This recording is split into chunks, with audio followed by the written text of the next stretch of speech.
Ժամը 18-ն է, Reopen Media-ի ուղիղ եթերում Renews լրատվականը շարունակում է իր աշխատանքը, մենք աշխատում ենք հանուն Հայաստանի Հանրապետության։ Ես Անին եմ Զաքարյան, բարի երեկո։ Մենք շարունակում ենք անջատել աղմուկն ու խոսել կարևորի մասին, ձեզ Հայաստանի եւ աշխարհի լրահոսի պարզ ու թափանցիկ լուսաբանմամբ։ Ապարանում 3 տեղի ունեցած վտահողմից հետո վերականգնման աշխատանքները դեռ շարունակվում են, վնասների նախնական գնահատման տուժածներին աջակցության եւ շտապ լուծումներ պահանջող խնդիրների կարգավորման գործընթացը համակարգել է համայնքի ղեկավարը։ Վտահողմը 4 անձի մարմնական վնասվածքի պատճառ է դարձել։ Ապարանում եւ Լուսագյուղում երեկվա տվյալներով մոտ 90 շենք շինության տանիք ու ավտոմեքենա է վնասվել, տապալվել են ծառեր։ Աշխատանքներում ներգրավված է փրկարարների թիվը 137 է։ Թարմ կադրերը մեր նկարահանող խմբից։ Հերթական գործակարգավարական նիստում Երևան ավտոբուսի հաշվետու շաբաթն ամփոփելուց հետո Տիգրան Ավինյանն արձագանքեց, որ ման մակնիշի ավտոբուսների անսարքության թիվը կրկին բարձր է եւ չբացառեց ընկերության հետ համագործակցության դադարեցումը։ Երևանի քաղաքապետն անդրադարձավ նաեւ տոմսային համակարգում սպասվող փոփոխություններին։ Ըստ հաշվետվության վերջին 1 շաբաթում տոմսային համակարգում վավերացումները բաշխվել են հետեւյալ կերպ՝ տրոլեյբուսներ 87953 վավերացում, մետրոպոլիտեն 489,167, ավտոբուս 1,813,901, բացասական տարբերությունը 87,443։ Թելսելի մեր գործընկերների հետ հասկացեք, որ ամսվանից սկսած, ամենայն հավանականությամբ երևի օգոստոսի 1-ից սկսած, թղթային տարբերակով այլևս չպետքա գործի QR-ները։ Խնդիրներից մեկը մեր նաև դա է։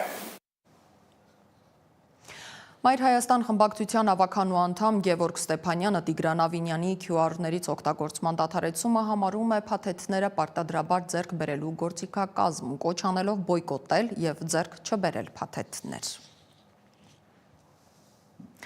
Մինչև տրանսպորտի QR-ների լինել-չլինելու հարցն է քննարկվում, վաղ առավոտից Քասախի բնակիչները աշտարակից Երևան մտնող մայրուղին են փակել եւ պահանջում են երթուղի վերադարձնել 59 համարի ավտոբուսը։ Ուժի կիրառումից սակայն ակցիայի մասնակիցները զերծ չմնացին, 11 անձ է բերման ենթարկվել, այդ թվում եւ անչափահասներ։ Դեպքի առիթով Մարդու իրավունքների պաշտպանի հանձնարարությամբ աշխատակազմի արագ արձագանքման խումբը մեկնել է ոստիկանության Արագածոտնի մարզային վարչության աշտարակ բաժին։ Պրոշյան եւ Քասախ համայնքների բնակիչների դժգոհության ալիքը բարձրացրել են ապրիլի 5-ից, երբ Երևանի քաղաքապետարանը դադարեցրեց 25 եւ 59 ավտոբուսների երթուղիները, որոնց ուղևորը 150 դրամ էր։ Նոր երթուղին, որը սպասարկում է մուլտիտրանսպորտը, ունի 200-ից 250 դրամ ուղևորց, ընդգրկում է 7 կիլոմետր մինչև Աչափնյակի ֆիզիկայի ինստիտուտ, վերջին ավտոբուսը 19:30-ին, իսկ նախկին երթուղին հասնում էր մինչև Հաղթանակի զբոսայգի։ Ակցիայի ընթացքում ոստիկաններից մեկը հարվածել է 24 News AM-ի լրագրողին, որը փորձում էր հետաքրքրվել, թե ինչու են մարդկանց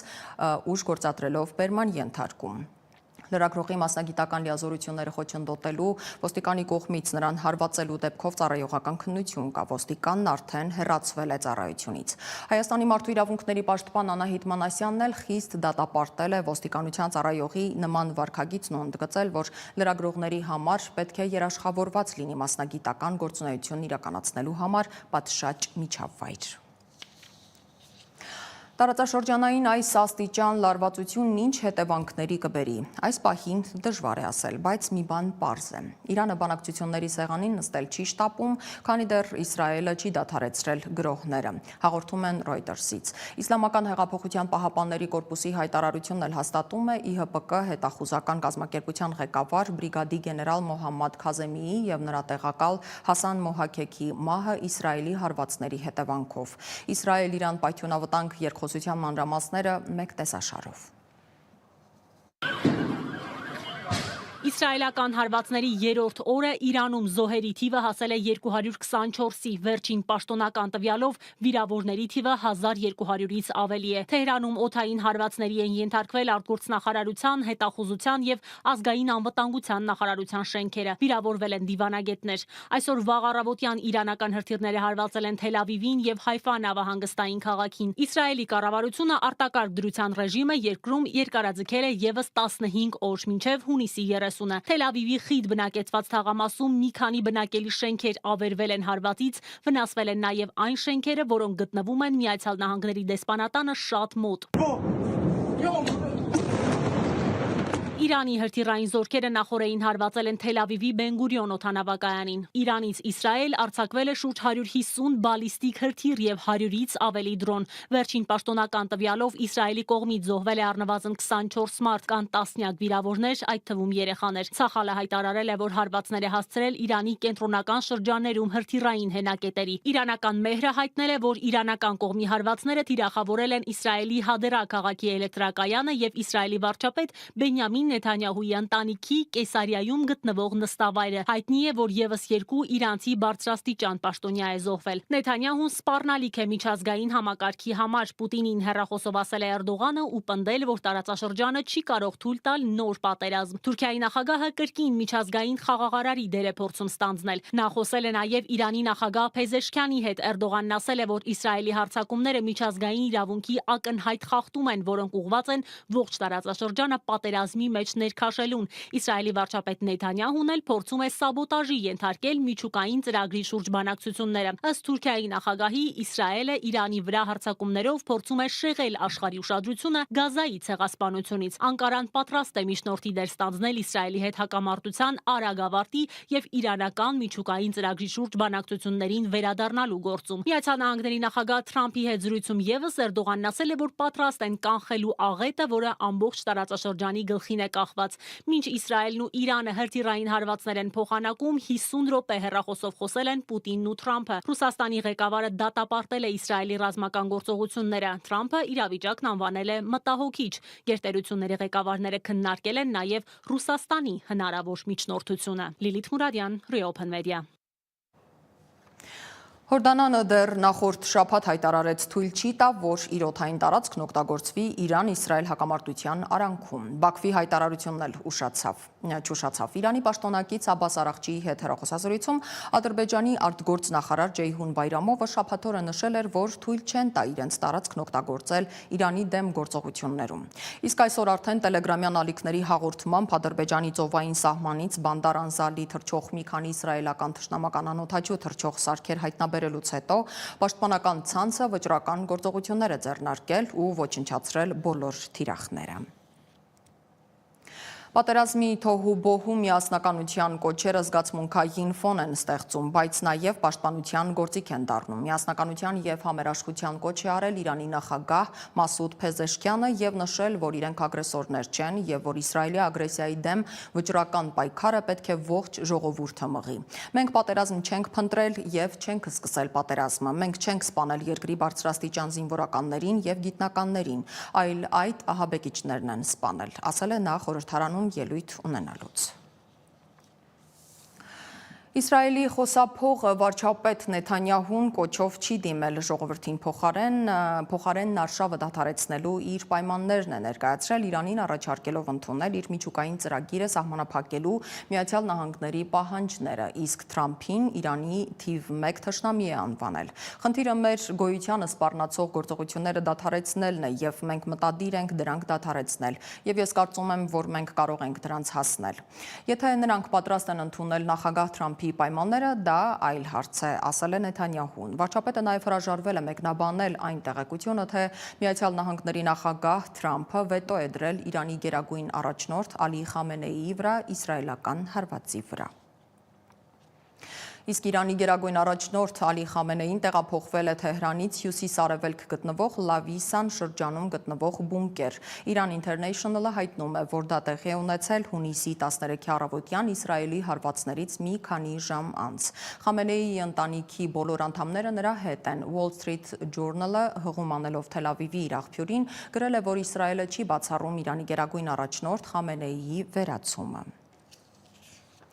Իրանը տեղեկացրել է Քաթարին եւ Օմանին, որ պատրաստ չէ հրադադարի վերաբերյալ բանակցությունների, քանի դեռ Իսրայելը շարունակում է հարվածները։ Իրանը հստակ նշել է, որ որևէ բանակցության չի գնա, քանի դեռ ենթարկվում է հարձակումների եւ պատրաստ կլինի խոսել միայն պատասխան հարվածներից հետո, հայտնել է դիվանագիտական աղբյուրը։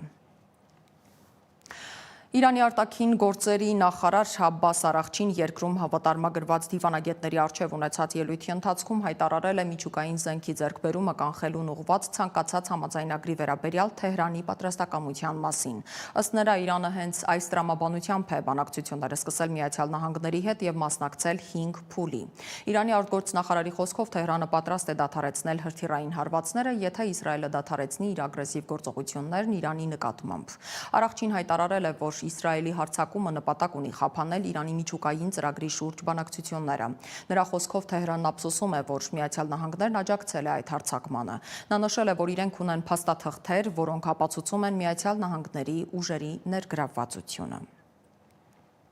Արտաքին գործերի նախարար Շարարատ Միրզոյանը հեռախոսազրույց է ունեցել Հնդկաստանի պաշտոնակից Սուբրամանյամ Ջայշանկարի հետ։ Զրույցի ընթացքում կողմերն ընդգծել են կայուն եւ սերտ համագործակցության կարեւորությունը, հատկապես անկայուն իրավիճակներում։ Հիշեցնեմ, որ բառացիորեն մի քանի օր առաջ էր Մարսելի համաժողովի շրջանակում Միրզոյանը հանդիպել եւ բանակցել Ջայշանկարի հետ։ Իրանի խորհրդարանը հաստատել է Ռուսաստանի հետ ռազմավարական գործընկերության համաձայնագիրը։ Թեհրանում Ռուսաստանի դեսպանատան հյուպատոսական բաժինը դադարեցրել է գործունեությունը։ Այդ ընթացքում մոտ 200 ռուսաստանցի հատել է Իրանի եւ Ադրբեջանի սահմանը։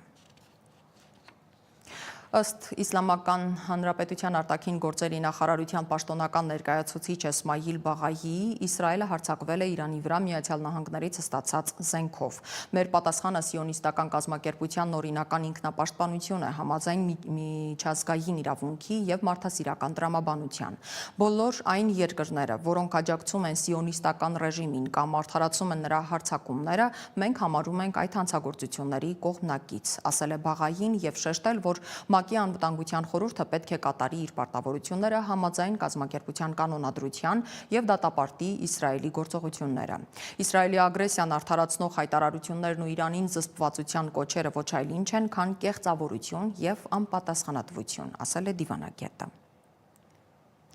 Իրանը երկարաձգել է օդային տարածքի արգելքը մինչև հունիսի 17-ի ժամը 1:30, հաղորդում է Մեհր լրատվական գործակալությունը, հղում անելով երկրի քաղաքացիական ավիացիայի կազմակերպության ներկայացուցչին, ինչ ռեժիմով է գործում մեր օդանավակայանը եւ ինչ կարող է անել, եթե կասկածելի օդանավեր հայտնվեն Հայաստանի օդային տարածքում։ Իմ գործընկեր Նարինե Ղուկասյանի ռեպորտաժը դիտենք։ Իսրայել-Իրան ռազմական դիմակայության պատճառով Զվարթնոց օդանավակայանում անցած օրերին չնախատեսված վայրէջքներ են կատարել Մերձավոր Արևելքից եւ հակառակ ուղղություններով մեկնող օդանավեր։ Հայաստանի քաղաքավիացիայի կոմիտեի նախագահի օգնական Լիլիթ Աղաբեկյանը տեղեկացրեց, որ պահուստային Զվարթնոց օդանավակայան ժամանակավոր վայրէջք են կատարել Մինվոդի Դուբայ, Կապանշարժա եւ Բելգրադ-Դուբայ թռչող ինքնաթիռները։ Հայաստանը 1992 թվականից է անդամակցում քաղաքացիական ավիացիայի միջազգային ICAO կազմակերպությանը, որն ապահովում է թռիչքային եւ ավիացիոն անվտանգության եւ միջազգային քաղաքացիական ավիացիայի զարգացումն ամբողջ աշխարհում։ Այն որոշում է քաղաքացիական ավիացիայի միջազգային չափանիշները եւ համակարգում դրա զարգացումը անվտանգության եւ արդյունավետության բարձրացման համար։ ICAO-ի առաջին հոդվածի համաձայն ամեն պետություն իր օդային տարածքում ունի բաց հարցակ եւ անվիճելի ինքնիշխանություն։ Յուրաքանչյուր պետություն ինքն է որոշում իր օդային տարածքով թույլ տալ որևէ երկրի օդանավերի թռիչքը կամ արգելել։ Քաղաքավիացիայի փորձագետ Հակոբ Ճաղարյանի դիտարկմամբ Հայաստանի ինքնիշխան օդային տարածքով անարգել թռիչքներ իրականացնելը, մասնավորաբար դեպի Նախիջևան նույնիսկ համաձայնելու պարագայում էլ պետությունն իրավունք ունի որոշակի պայմաններով տալ այդ թույլտվությունը։ Այսինքն կամ հատուկ ստուգումով կամ քո երկրի որևէ օդանավակայանում վայրէջք պարտադրելով եւ ստուգում անցկացնելով, ինչը Հայաստանի բացարձակ եւ անկախտելի իրավունքն է։ Մասնագետը հիշեցրել է, որ հայկական օդանավով նույնիսկ բարեգործական բեռն են իջեցրել Ստամբուլում, ստուգել, հետո նոր բաց թողել։ Ինքնիշխան պետությունը իրավունք ունի իր օդային տարածքով թույլ չտալ այդ թռիչքները։ Ընդ որում ես ձեզ ասեմ, սեպտեմբերյան դեպքերի ժամանակ, երբ որ Ադրբեջանը ներխուժել էր Հայաստանի Հանրապետության սուվերեն տարածք, Նախիջևանից Բաքու թռիչք էին կատարում էլի հենց նույն Սյունիքի վրայով։ Թուրքեր ադրբեջանցիք նկարում էին ու TikTok էին ուղարկում ձեռ առնելով հայերն, ասում հայեր ինչա ձեր հետ ոնց եք ձեզ զգում։ Ավիափորձագետն այս պայմաններում ճիշտ չի համարում ադրբեջանական որևէ օդանավի մուտքը Հայաստանի օդային տարածք, կան միջազգային կարգավորումներ, բայց կա եւ պատերազմական դրություն։ Ճաղարյանը փաստարկում է, Հայաստանի օդանավերը Ադրբեջանի օդային տարածք չեն մտնում։ Խնդիրն այն է, որ Ադրբեջանը վստահաբար չի վարանի որևէ պարագայում կիրառել իրեն հասանելի միջազգային իրավունքը ստիպելու վայրէջք կատարել իր օդային տարածքում հայտնված որևէ օդանավի, ստուգման ու նաեւ քաշքշուկներ ստեղծելու նպատակով։ Իրան-Իսրայել պատերազմի ֆոնին շարունակվում են չեղարկվել դեպի Իրան եւ Իսրայել բոլոր չվերթները։ Մյուս չվերթները, որոնք Իրանի տարածքով էին իրականացվում են այլընտրանքային ճանապարհով։ Նարինե Ղուկասյան, Reopen Media։ Շարունակենք թողարկումը։ Ուկրաինայի կողմնակիցները չեն հավատում, որ այսօր Կանադայում մեկնարկող մեծ յոթնյակի գագաթնաժողովում կկարողանան հանդես գալ Կիևին աջակցելու եւ Մոսկվայի վրա ճնշումն ուժեղացնելու միջոցառումներ առաջարկելու օգտին, գրում է Պոլիտիկոն, վկայակոչելով եվրոպացի գիտնականներին։ Գերմանիայի կանցլեր Ֆրիդրիխ Մերցն ավելի վաղ հայտարարել էր, թե հույս ունի, որ հունիսի վերջին կայանալիք Եվրամիության գագաթնաժողովում որոշում կընդունվի Ռուսաստանի դեմ նոր պատժամիջոցներ սահմանելու մասին։ Միացյալ Նահանգների նախագահն արդեն Կանադայում է։ Սպիտակ տան մամուլի խոսնակը հաստատել է Դոնալդ Թրամփի հանդիպումների մասին տեղեկությունը։ Թրամփը բանակցություններ է նախատեսում Ուկրաինայի եւ Մեքսիկայի պաշտոնակիցներ Վլադիմիր Զելենսկու եւ Կլաուդիա Շեյնբաումի հետ։ Ըստ Բլումբերգի կանխատեսումների G7-ի առաջնորդները կհրաժարվեն հանդիպումից հետո համատեղ հայտարարությունից ԱՄՆ նախագահի հետ տեսակետների տարբերության պատճառով։ Ֆրանսիայի նախագահը եւս Թրամփին ասելիք ունի մեծ յոթնյակի շրջանակում։ Ֆրանսիան պատրաստ է Դանիայի հետ համատեղ զորավարժություններ անցկացնել Գրենլանդիայի անվտանգությունն ամրապնդելու համար, հայտարարել է Էմանուել Մակրոնը։ Կանադայի ճանապարհին Մակրոնը Դանիայի վարչապետի ուղեկցությամբ կանգ է առել Գրենլանդիայում եւ արթնացման կոչ ուղղել եվրոպացիներին։ Մակրոնի խոսքով կղզին հայտնվել է գիշատչական նկրտումների թիրախում։ Ֆրանսիայի նախագահը Գրենլանդիան ԱՄՆ-ին միացնելու Թրամփի գաղափարը անվանել է խելագարություն եւ խոստացել է այդ հարցը քննարկել Սպիտակ տան ղեկավարի հետ։ Ռուսաստանի պաշտպանության նախարարությունը հայտնել է, որ այսօր ռուսական կողմը Ուկրաինային է փոխանցել ուկրաինացի 1248 զոհված զինծառայողների մարմիններ, ստանալով 51 զոհված ռուսների մարմիններ։ Գերատեսչությունը հայտնել է, որ Ռուսաստանը կատարել է Ստամբուլյան պայմանավորվածությունները եւ ընդհանուր առմամբ փոխանցել 6060 զոհված զինծառայողների մարմիններ։ Նշվում է, որ ռուսական կողմը պատրաստ է Ուկրաինային փոխանցել եւս 2239 զոհվածների մարմիններ։ Իրանի եւ Իսրայելի միջև սրվող հակամարտության վերաբերյալ մտահոգություն է հայտնել ՄԱԿ-ի մարդու իրավունքների գերագույն հանձնակատար Վոլկեր Տյուրկը մարդու իրավունքների խորհրդին ուղղված իր ելույթում։ Նա նշել է նաեւ, որ Իսրայելի գործողությունները Գազայում սարսափելի եւ անընդունելի տառապանքներ են պատճառում պաղեստինցիներին։ Հնդկաստանի Մահարաշտրա նահանգի զբոսաշրջային գոտում գետի վրայով անցնող երկաթուղային կամուրջ է փլուզվել։ Associated Press-ի փոխանցմամբ զոհվել է առնվազն 2, վիրավորվել 32 մարդ։ Առնվազն 6 մարդ ծանր վիճակում է։ Ողբերգության պահին կամրջի վրա բազմաթիվ զբոսաշրջիկներ են եղել, որոնցից շատերը ընկել են գետը։ Ջուրը շատերին քշել տարել է։ Փրկարարները շարունակում են անհետ կորածների որոնումները։ Չինաստանի հարավում գտնվող Շանչժոու գյուղի մոտ հրավառության նյութերի գործարանում վաղ առավոտյան պայթյուն է որոտացել։ Ծխի խիտություն է բարձրացել երկինք։ 9 մարդ տարբեր աստիճանի վնասվածքներ է ստացել, 2-ն անհետ կորած են համարվում։ Նրանց որոնումները եւս շարունակվում են։ Մերի Դանիելյան, Reopen Media։ Վերադառնանք Հայաստան, նոր աշխատանքային շաբաթն առանց նոր ֆեյսբուքյան աղմկոտ գրառման ենք սկսում։ Պետություն եկեղեցի հարաբերություններում առկա խնդիրների վերաբերյալ քննարկում է կազմակերպվել իրավաբանների եւ հայ առաքելական եկեղեցու ներկայացուցիչների մասնակցությամբ։ Բացման խոսքում իրավաբան Արա Զոհրաբյանը նշել է, որ հայ առաքելական եկեղեցու դեմ հարձակումների վերջին ալիքը առանձնանում է իր անամոթությամբ եւ նրանով, որ այն ղեկավարում է հենց վարչապետը։ Արման Թաթոյանի խոսքով իշխանության այս արշավը եկեղեցու դեմ կեղծ է եւ արվում է հատուկ նպատակներով։ Իմ կարծիքով եկեղեցու Հայաստանի առաքելական եկեղեցու նկատմամբ այս արշավը կեղծ օրակարգ է ընդամենը եւ այդ կեղծ օրակարգը նրա համար է ստեղծված, որպեսզի ուշադրությունը նաեւ շեղել այն կարևորագույն մեր ինքնությունը սպառնացող այն կարևորագույն մարտահրավերներից, որոնք այսօր կան։ Reopen Media-ի հաջորդ լրատվական թողարկումը ժամը 21-ին է։ Փնտրեք մեզ YouTube-ում, Telegram-ում, Instagram-ում, X-ում, Facebook-ում։ Ես Անին եմ Զաքարյան, մենք աշխատում ենք հանուն Հայաստանի Հանրապետության։ Կհանդիպենք գլխավոր թողարկման ժամին առայժմ։